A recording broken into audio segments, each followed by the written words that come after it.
సింగరేణి కార్మికులకు తీరని ద్రోహం చేసిండ్రు. అసలు వచ్చినటువంటి లాభాలు 4,701 కోటి రూపాయలు. మరి పంచినటువంటి లాభాలు ఏవైతే ఉన్నాయో 2,412 కోట్లు మాత్రమే పంచిండ్రు. మిగిలిన పక్కకు తీసిండ్రు. చెప్పిందంతా ముఖ్యమంత్రి గొప్పగా 33% అని చెప్పిండు. మరి 33% అంటే వీళ్ళు ఇచ్చినటువంటి 2,400 కోట్లు ఉన్నాయో ఇవి కేవలం 16% మాత్రమే అవుతాయి. అంటే ఎవరిని మోసం చేస్తారు, ఎవరిని దగా చేస్తారు? పోయినసారి 2,000 పైచీలకు లాభాలు వచ్చినాయి. పోయినసారి 1,00,000 పైచీలకు లాభాల వాటా కార్మిక సోదరులకు పంచిండ్రు. ఈసారి దానికి డబల్ రావాల్సి ఉంది. దాదాపు మీరు 4 లక్షల రూపాయలు ఒక కార్మికుడికి రావాల్సి ఉన్నది. కొంచెం ఎక్కువ వచ్చిందనే ఉద్దేశంతో దానికే మీరు సంతోషపడండి, దాంట్లోనే సంతృప్తి పడండి అని మరి సమర్థించే నాయకులు కావచ్చు. తర్వాత మోసం చేయడానికి సిగ్గు లజ్జ లేనటువంటి ప్రభుత్వం ఏదైతే ఉందో ఇప్పటికే అన్ని వర్గాలను మోసం చేసే అధికారంలోకి వచ్చి చివరకు సింగరేణి కార్మికులను కూడా నయవంచన చేసి పేరుకేమో 33% ప్రకటించి ఇచ్చింది మాత్రం 16%. దీనికి నిరసనగా ఈరోజు కార్మిక క్షేత్రం ఇది. ఈ గోదావరికని చౌరస్తాలో అనేక ఉద్యమాలు జరిగినాయి. ఎవరిని మేము ఇబ్బంది పెట్టలే. కార్మికులు, కార్మిక నాయకులు అరే ఈ వాటా సరిగ్గా ఇవ్వాలనే ఉద్దేశంతో ఇక్కడ నిరసన తెలియజేద్దామని ఒక కార్యక్రమం చేస్తే మరి పోలీస్ యంత్రాంగం ఇక్కడ చేయొద్దంటారు. మరి ఎవరికి చెప్పుకోవాలి? ఎక్కడ నిరసన చేయాలి?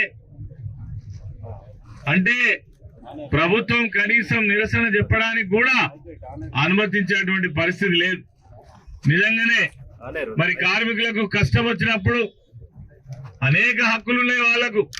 ఇప్పటికే తెలంగాణ బొగ్గుగని కార్మిక సంఘం తరఫు నుంచి అనేక నిరసన కార్యక్రమాలు చేపట్టడం జరిగింది. చివరగా మరి ఈ వారం రోజుల లోపల వాటా పంపిణీ చేయడానికి సిద్ధమవుతున్నటువంటి తరుణంలో కార్మికుల యొక్క అభిప్రాయం కానీ వాయిస్ కానీ మరొకసారి మేనేజ్మెంట్ కానీ ప్రభుత్వం దృష్టికి తీసుకుపోవడం కోసం మరి కార్మిక సంఘం తరఫున అదేవిధంగా బీఆర్ఎస్ పార్టీ తరఫున ఈ నిరసన కార్యక్రమాన్ని చేయబోతుంటే పోలీసులు అనుమతించకుండా అడ్డుకోవడం ఇది చాలా దురదృష్టకరం. దీన్ని మేము తీవ్రంగా ఖండిస్తా ఉన్నాం. అధికారాన్ని అప్పగించిండు. అప్పటికే మరి కేసీఆర్ గారు వచ్చిన తర్వాత అనేక సమస్యలకు పరిష్కారం చేసినటువంటి ప్రభుత్వం ఎంత ఇబ్బందులు కలిగిస్తున్నదో ఇదే స్థలంలో వందల రోజులు కూడా టెంట్ వేసుకొని నిరసన దీక్షలు చేసినటువంటి సందర్భాలను చరిత్రలో ప్రజలందరూ కూడా చూసిండ్రు.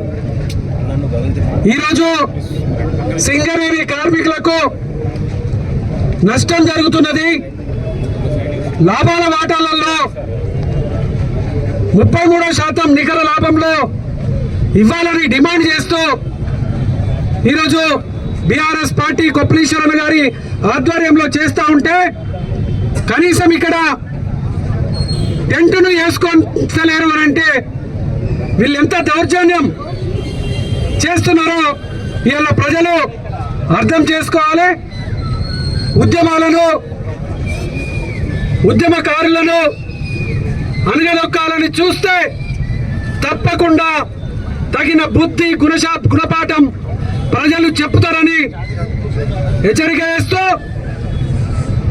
మరి ఈ సందర్భాన్ని గౌరవనీయులు కొప్పలీశ్వరన్ గారు మరిన్ని వీడియోస్ కోసం ఛానల్ ని సబ్స్క్రైబ్ చేయండి. లేటెస్ట్ అప్డేట్స్ కోసం వాట్సాప్ ఛానల్ ని ఫాలో చేయండి.